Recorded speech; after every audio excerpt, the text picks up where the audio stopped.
Good evening students, welcome to our channel Manzil Academy. और आज हमारा केमिस्ट्री का पहला लेक्चर है, साइंस का, केमिकल रिएक्शंस एंड इक्वेशंस। सो बिना किसी देरी के हम लोग अपने ये लेक्चर को स्टार्ट करते हैं। आज हम लोग ये लेक्चर रन करेंगे और चलिए देखते हैं हम लोग क्या क्या आज पढ़ने वाले हैं। आज हम लोग पढ़ने वाले हैं types of changes, valency, law of conservation of mass, chemical equation कैसे लिखते हैं, इलेक्ट्रॉनिक कॉन्फ़िगरेशन, कुछ टेबल्स है जो कि हम लोग को देखना है। अब आप बोलोगे कि ये जो है सर नाइन्थ के टॉपिक्स है। बिल्कुल, ये जो है नाइन्थ के टॉपिक्स है, ये आपको बेस है आपका टेंथ का जो है फाउंडेशन स्ट्रॉन्ग करने के लिए। ये आपको जानना पड़ेगा चैप्टर 1 पढ़ने के लिए। ये नया चीज़ है, ठीक है, ये नया चीज़ है। चलो सबसे ज़्यादा देखते हैं चेंजेस के बारे में। देखो, चेंजेस तो हमने पढ़ा ही था, क्लास हम लोग पहले से ही पढ़ते आ रहे चेंजेस क्या होता है। तो इसमें देखते क्या लिखा हुआ है, the new properties seen in anything is known as change. कोई भी चेंज, कोई भी चीज़ में, कोई भी सब्सटेंस में जब नया प्रॉपर्टीज़ हम लोग को दिखता है उसका, तो उसको हम लोग चेंज बोलते हैं। फॉर एग्जांपल दें तो अ, मान लो कि ये एक आइस है, ठीक है, ये आइस है और इसको हम लोग मेल्ट किए तो ये वाटर में हो गया। तो क्या इसका सॉलिड से लिक्विड हुआ, प्रॉपर्टीज चेंज हुआ? ये पहले सॉलिड में था, फिर मतलब पहले सॉलिड था फिर लिक्विड हुआ। तो क्या इसको हम लोग चेंज बोलेंगे? बिल्कुल बोलेंगे। कैसा है ये? चेंज है, समझे। दो टाइप का चेंज होता है, फिजिकल चेंज, केमिकल चेंज, आपने पढ़ा ही होगा। तो देखते क्या है physical change, no new properties are form. Physical change में न्यू प्रॉपर्टीज फॉर्म नहीं होता। ये जो मैंने एग्जांपल दिया, ये एक टाइप का फिजिकल चेंज है। ये कैसे? देखो, ये इसमें पहले भी वाटर है, वाटर के मॉलिक्यूल्स है, इसमें वाटर के मॉलिक्यूल्स है। मतलब कि जो प्रॉपर्टीज़ है वो चेंज नहीं हुए, कुछ नया चीज़ देखने को मिला है, बस उसमें कुछ कुछ या तो हो सकता है शेप में चेंज हुआ है, स्टेट चेंज हुआ है, वगैरह वगैरह। उसके बाद it is a type of reversible change. जो फिजिकल चेंज होता है वो टाइप का रिवर्सिबल चेंज होता है। ये जो हमने लिया, तो क्या हम लोग वाटर से वापस इसको आइस बना सकते हैं? बिल्कुल बना सकते हैं, फ्रीजिंग करके। इसलिए जैसे देखो, melting of candle wax, melting of ice, burning of paper, ये सब टाइप का क्या है? ये सब एक टाइप का फिजिकल चेंज है, ठीक है, एक टाइप का फिजिकल चेंज है। चलो अब देखते केमिकल चेंज क्या होता है। ये किसी भी न्यू प्रॉपर्टीज फॉर्म होता है। जैसे मान लो हमने खाना बनाया, पहले रॉ था, उसको कुक किया, तो ये इसमें प्रॉपर्टीज का चेंज हो गया। ये टाइप का इरिवर्सिबल चेंज होता है। ये टाइप का क्या होता है? Irreversible change. For example burning of candle, curling of milk, digestion of food. देखो, दही आप लोग जमाते हो, क्या दही को वापस से आप लोग दूध में कन्वर्ट कर सकते हो? मिल्क में नहीं कर सकते हो। इसलिए एक टाइप का क्या है? इरिवर्सिबल चेंज है। इसलिए एक टाइप का क्या है? इरिवर्सिबल चेंज होता है, केमिकल चेंज। और हम देखते हैं वैलेंसी क्या होता है। The combining capacity of an element is known as valency. कोई भी एलिमेंट का दूसरे एलिमेंट से कंबाइन होने का जो कैपेसिटी होता है, कंबाइनिंग कैपेसिटी होता है, उसी को हम लोग क्या बोलते हैं? वैलेंसी बोलते हैं। जैसे कि ऑक्सीजन का वैलेंसी 2 है, सोडियम का 1 है। इसका ना एक पता है ट्रिक होता है, आंसर निकालने का एक ट्रिक होता है जिसको बोलते हैं ईसी। ये भी हम लोग आगे पढ़ने वाले हैं। अब देखते हैं हम लोग law of conservation of mass में क्या बोल रहा है। Mass can not be created और destroyed in a close system during chemical reactions और फिजिकल ट्रांसफॉर्मेशंस। मतलब कि कोई भी केमिकल रिएक्शन हो रहा है, उसमें जो है मास जो होता है वो ना ही क्रिएट होगा ना ही डिस्ट्रॉय होगा। यानी कि mass neither be created nor be destroyed in a chemical reaction. ये होता है लॉ ऑफ कंजर्वेशन ऑफ मास। ये भी आप लोग टेंथ में, सॉरी नाइन्थ में जो आप लोग पढ़े हुए हो।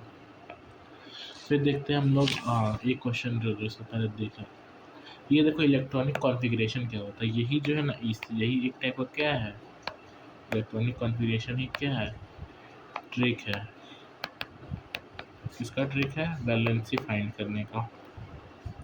Distribution of elements electrons in के एलिमेंट शेल्स। आपको याद है, आपने एक चीज़ पढ़ा था,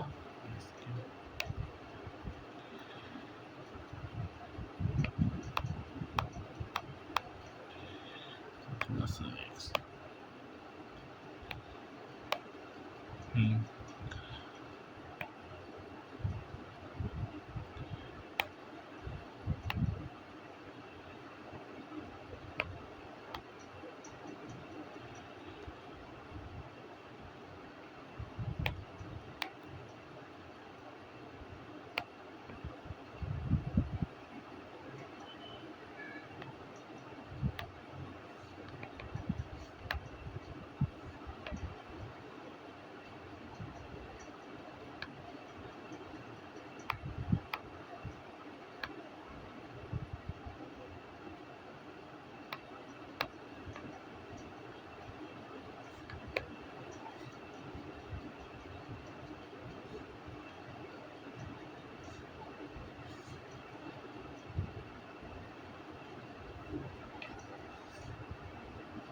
छोड़ो, ऐसे ही बताते हैं।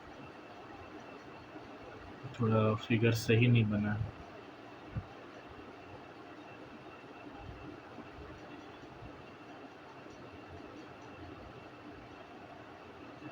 हम्म, आपने पढ़ा था ऐसा जो होता है, मतलब एटम होता है, अ, यहाँ पे इलेक्ट्रॉन्स होते हैं एटम के अंदर, ये आपने तो पढ़ा था atomic model.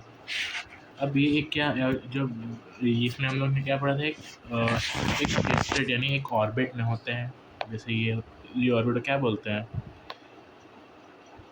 N M L के, ये सब क्या है, शेल्स है। किसके शेल्स है, इलेक्ट्रॉन्स के शेल्स है, जिसमें कि इलेक्ट्रॉन्स होता है।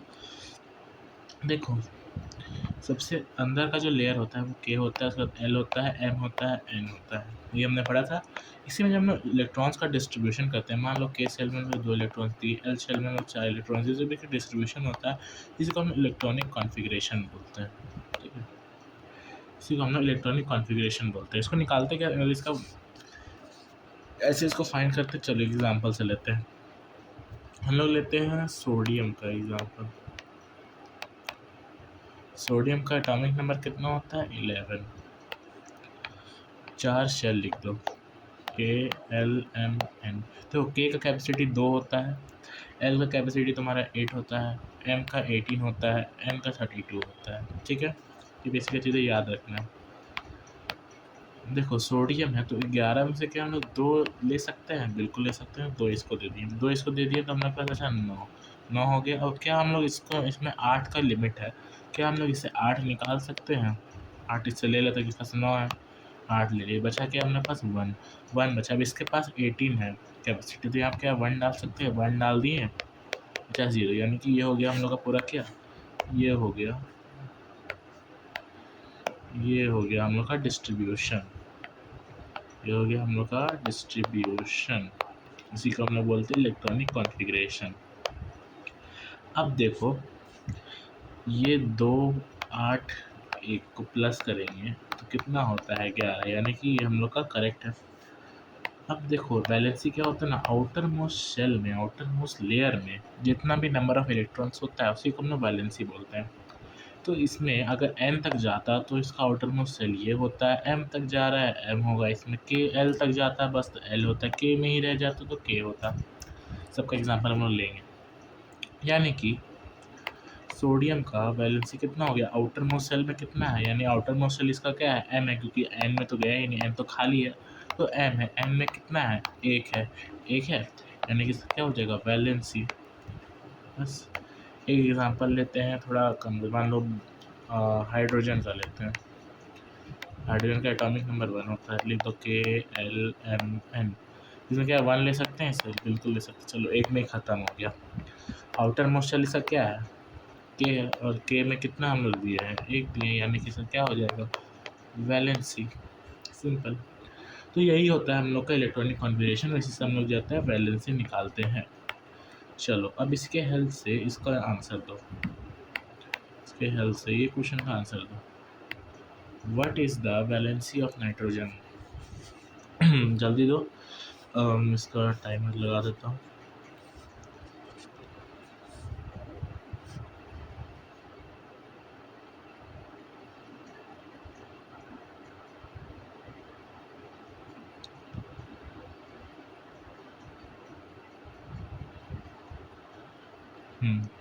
चलो 30 सेकेंड है आप लोग के पास, जल्दी इसका आंसर करो।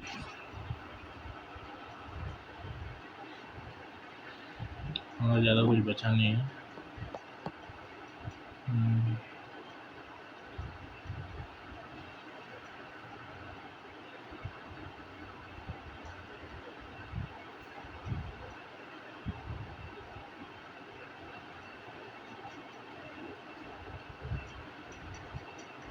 चलो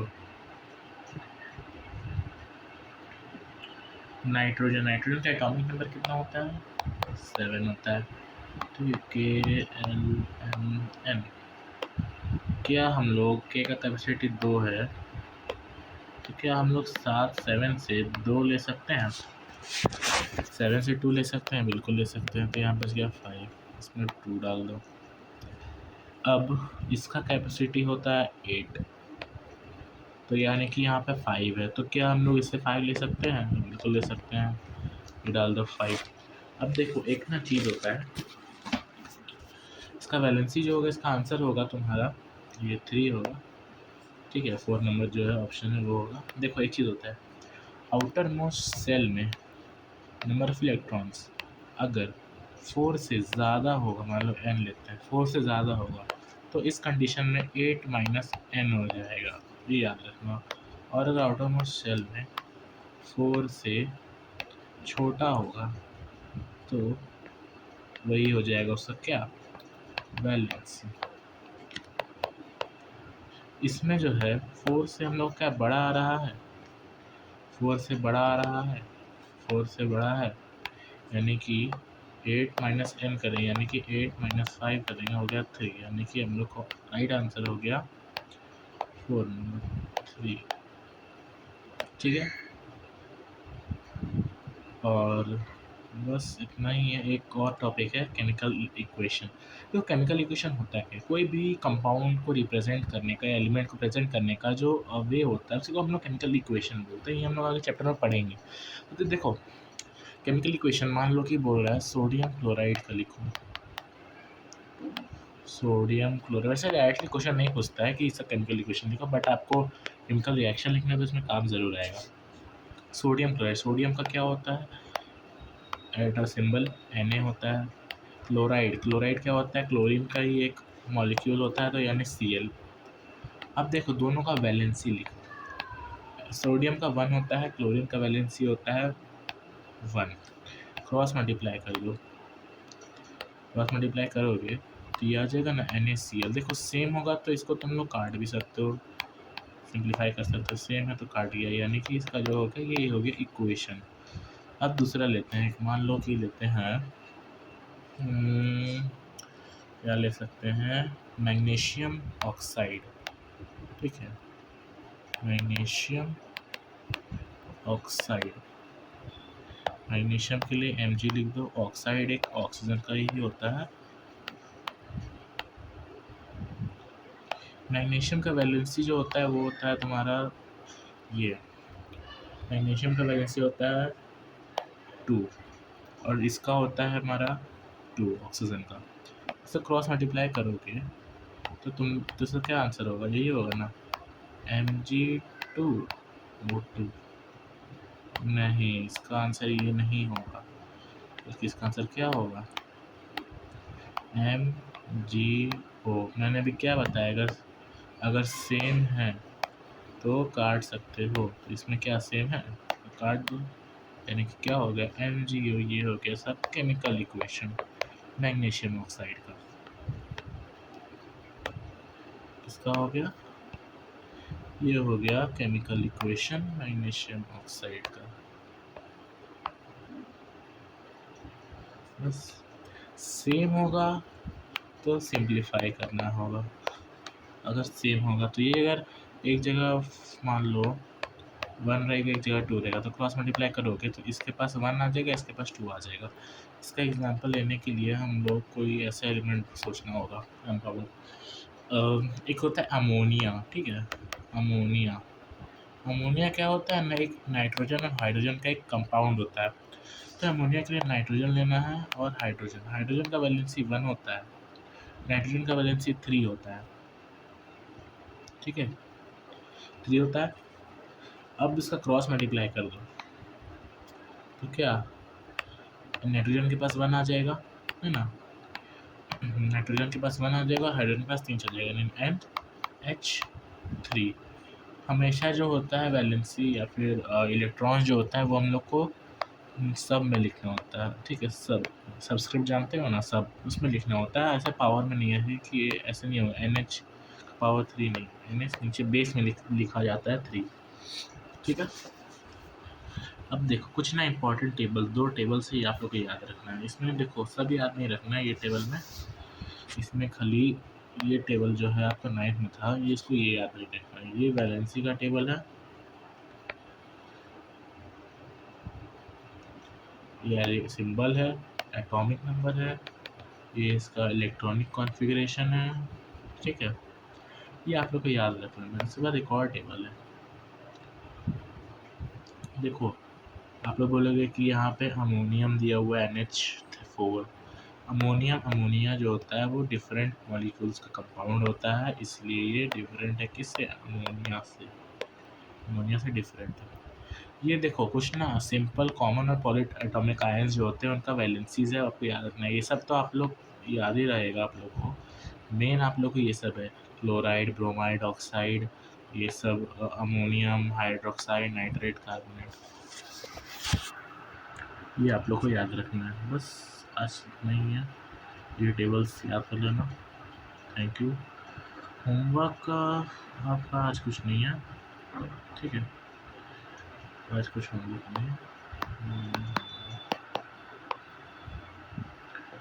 तो थैंक यू एवरीवन, मिलते हैं हम लोग अपना नेक्स्ट लेक्चर 2 में, जिसमें कि हम लोग चैप्टर स्टार्ट करेंगे। Thank you.